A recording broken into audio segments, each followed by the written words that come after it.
Un jour, chacun de vous se tiendra nu devant un Dieu saint, et vous serez jugés de vie et de mort, paradis et enfer.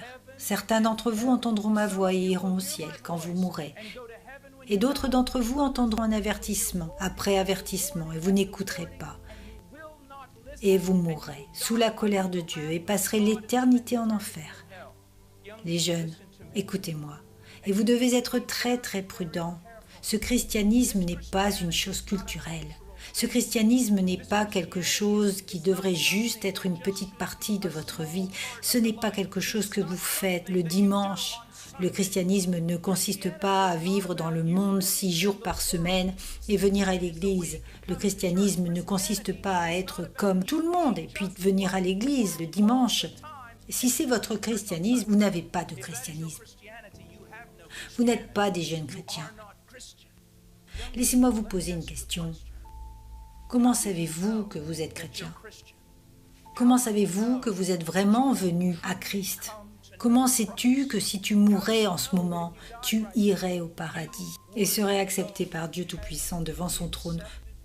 Tu dis bien, tout est grâce. Oui, tout est grâce. Nous ne sommes pas sauvés par les œuvres, nous sommes sauvés par grâce. Nous sommes sauvés en croyant les promesses de l'Évangile.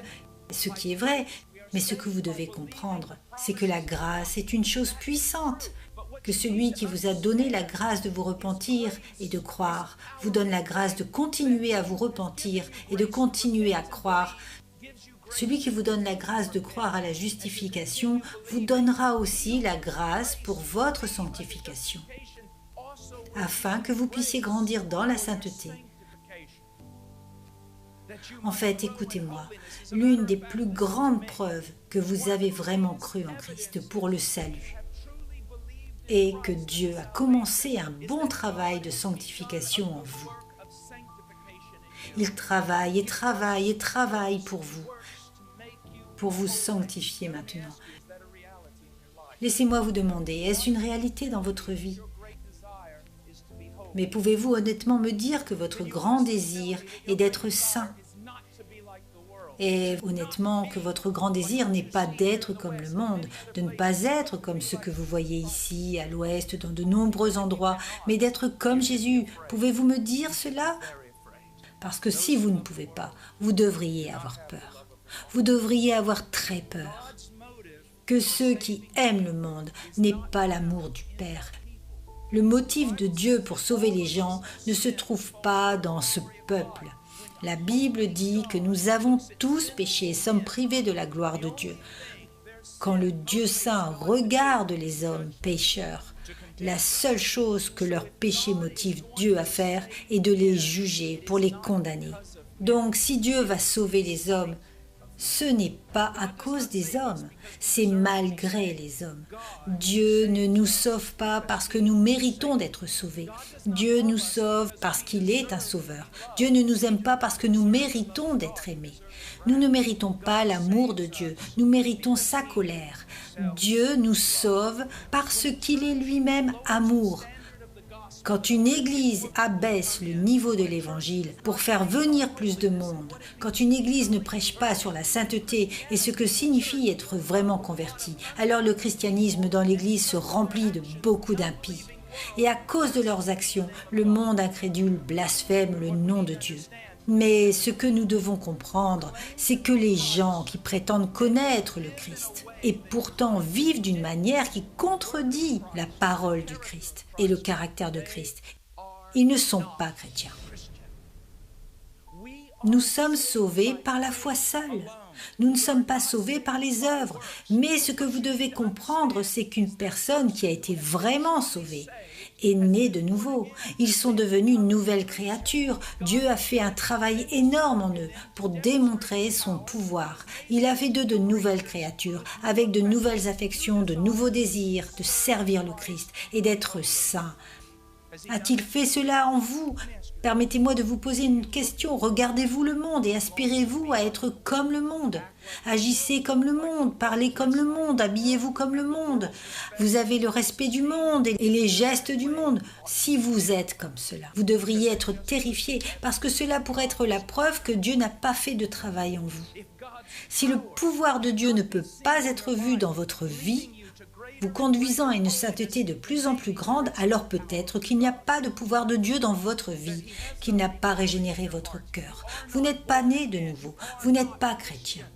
Parce qu'il dit que je vais sauver les gens. Pourquoi ? Pour démontrer au monde à quel point je suis puissant, non seulement pour sauver leurs âmes, mais aussi pour transformer leur vie. C'est Dieu qui transforme votre vie. Les chrétiens ne sont pas sans péché. Les chrétiens ne sont pas parfaits. Les chrétiens lutteront contre le péché. Et les chrétiens peuvent même tomber. Mais au milieu de cette faiblesse, il sera évident que Dieu travaille, Dieu enseigne, Dieu discipline. Et Dieu les amène à des hauteurs de plus en plus grandes de maturité chrétienne et de sainteté.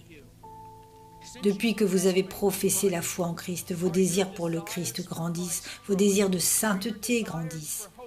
On voit le pouvoir de Dieu dans la transformation de votre vie. C'est évident. Êtes-vous de moins en moins comme le monde et de plus en plus comme le Christ? Ou devenez-vous de plus en plus comme le monde? Quand Dieu sauve vraiment une personne, que fait-il?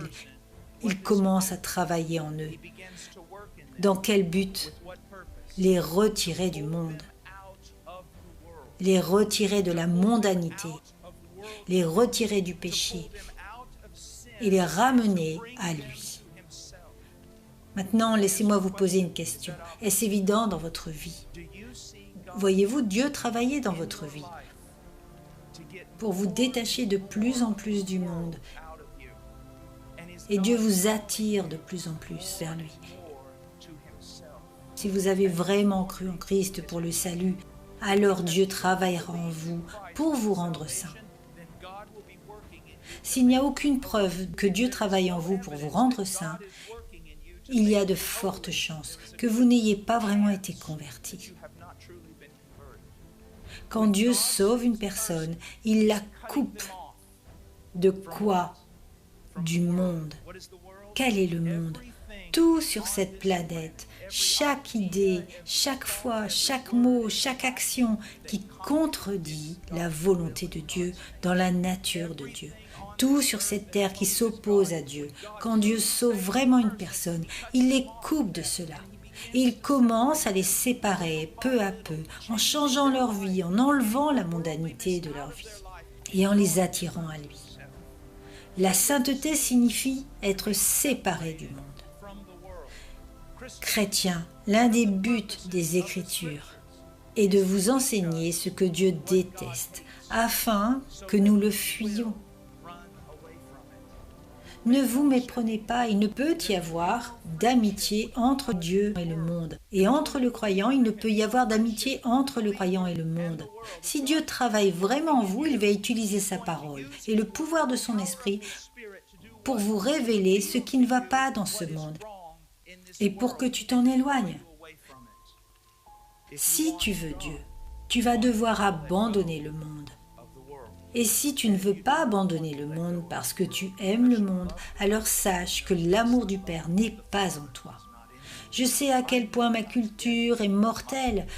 Tu vis dans un pays plein de toutes sortes de choses qui brillent, mais ce ne sont pas de l'or. Tu vis dans un pays plein de toutes sortes de promesses qui sont des mensonges. Tu vis dans un pays qui fait tout ce qui est en son pouvoir pour t'éloigner du Christ.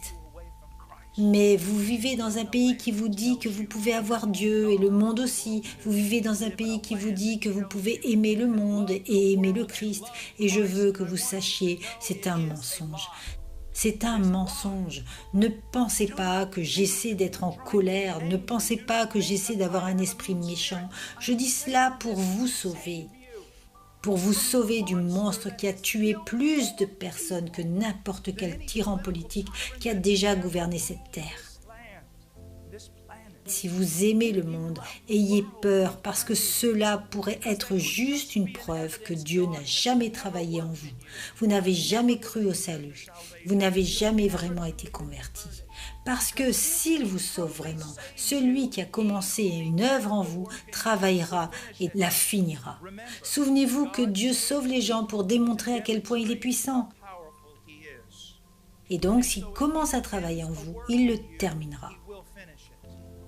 Je veux que vous sachiez que si Dieu vous a délivré de la condamnation du péché, s'il vous a vraiment sauvé, s'il vous a vraiment justifié, la preuve est qu'il continuera à vous transformer.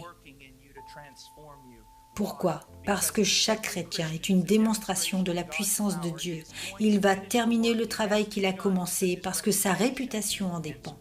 Pouvez-vous le prouver depuis le moment de votre conversion ? Il y a des preuves que Dieu travaille dans votre vie pour vous rendre saint. Pouvez-vous me dire que vous êtes vraiment chrétien parce que quand vous regardez le monde et qu'il vous trompe peut-être et vous attire vers lui, Dieu vient et vous discipline. Lorsque vous participez au péché, vous ne pouvez pas le supporter parce que l'Esprit Saint vous convainc tellement. Ou pouvez-vous simplement vous appeler chrétien et pourtant ressembler au monde, agir comme le monde, parler comme le monde, vous habiller comme le monde? Tout ce que le monde fait, l'une des choses que le Seigneur fera quand il aura vraiment sauvé une personne, et encore une fois, il commencera à faire le travail de purification. Au moment où nous croyons en Jésus-Christ, nous sommes justifiés et nous sommes avec Dieu par la foi. Et si nous avons vraiment cru que Dieu va commencer à faire un travail de sanctification à vie en nous, de nous changer, de nous nettoyer de toutes nos souillures et de toutes nos idoles, je veux que vous sachiez quelque chose, qu'il peut le faire. Il est souverain sur le croyant et il peut travailler dans la vie de ce croyant pour rendre ce croyant pur. L'une des preuves que vous appartenez vraiment à Dieu, qu'il est vraiment votre Père et qu'il est impliqué dans votre vie personnelle. Si vous êtes vraiment converti à Dieu, il a un droit sur vous, vous lui appartenez, il va vous changer pour sa propre gloire. Et il va vous changer parce qu'il vous aime. Il ne va pas vous laisser rester comme vous étiez. Et il a le pouvoir de vous changer. Si vous pouvez vivre dans le péché, vivre dans le monde, avec tous vos amis du monde, faisant toutes les choses du monde, et vous pouvez vous en tirer, et il n'y a pas de conviction de l'esprit, et il n'y a pas de discipline de Dieu, c'est la preuve que vous êtes un enfant illégitime. Vous n'êtes pas vraiment un enfant de Dieu. Si vous aimez la sensualité du monde, si vous aimez toute sa vantardise, sa fierté et sa convoitise dans la chair et toutes les choses qui brillent dans ce monde, et que vous participez sans la discipline du Père, c'est parce que le Père n'est pas votre Père. Le but de Dieu dans votre vie n'est pas la prospérité, ce n'est pas la santé, ce n'est pas la richesse, et ce n'est certainement pas une vie meilleure. Maintenant, le but de Dieu, si vous lui appartenez en tant qu'enfant, doit vous rendre saint pour vous conformer à l'image du Christ. Il vous purifiera de votre souillure. Il vous purifiera de vos idoles. Et en faisant cela, il fera tout ce qui est nécessaire pour vous rendre conforme à son Fils. Est-ce qu'il fait cela dans votre vie ? La preuve que vous êtes vraiment converti n'est pas qu'une fois dans votre vie vous avez prié une prière et demandé à Jésus de venir. La preuve que vous êtes converti est qu'une fois dans votre vie, vous vous êtes repenti de vos péchés et que vous continuez à vous repentir aujourd'hui. La preuve que vous êtes sauvé, que vous avez cru au salut et que vous continuez à croire aujourd'hui. La preuve que vous êtes converti et qu'une fois Dieu a commencé un travail en vous et qu'il continue à travailler en vous encore aujourd'hui. En changeant votre vie, en vous transformant par sa puissance. Mon cher ami, quand l'apôtre Paul dit « Si un homme est en Christ, il est une nouvelle créature », vous êtes devenu une nouvelle créature. Quand vous tombez dans le péché, vous avez le cœur brisé et affligé. Vous l'aimez, vous le savourez. Nous sommes nés, par nature, nous étions pécheurs. Nous ne voulions pas la bonne nourriture de Dieu. Nous préférions avoir le péché, la disgrâce, la débauche de ce monde. Nous avons couru vers lui, nous nous en sommes nourris, nous l'avons mangé, nous l'avons aimé, nous l'avons désiré. Mais quand une personne est convertie, que fait Dieu? Il la transforme en une nouvelle création, un nouveau cœur recréé à l'image de Dieu et de la vraie justice et la vraie sainteté. Et avec ce nouveau cœur, ils ont de nouveaux désirs et ils ne peuvent plus supporter le péché de ce monde. Et ils ont honte d'y avoir participé. Et ils commencent à ne plus marcher comme un pécheur, mais commencent à apprendre à marcher comme un saint. Est-ce que Dieu a changé votre cœur? Continue-t-il de changer votre cœur? Aspirez-vous à être libre de la saleté de ce monde? Aspirez-vous à être comme le Christ? Si vous pouvez dire oui, c'est une grande preuve que vous êtes né de nouveau.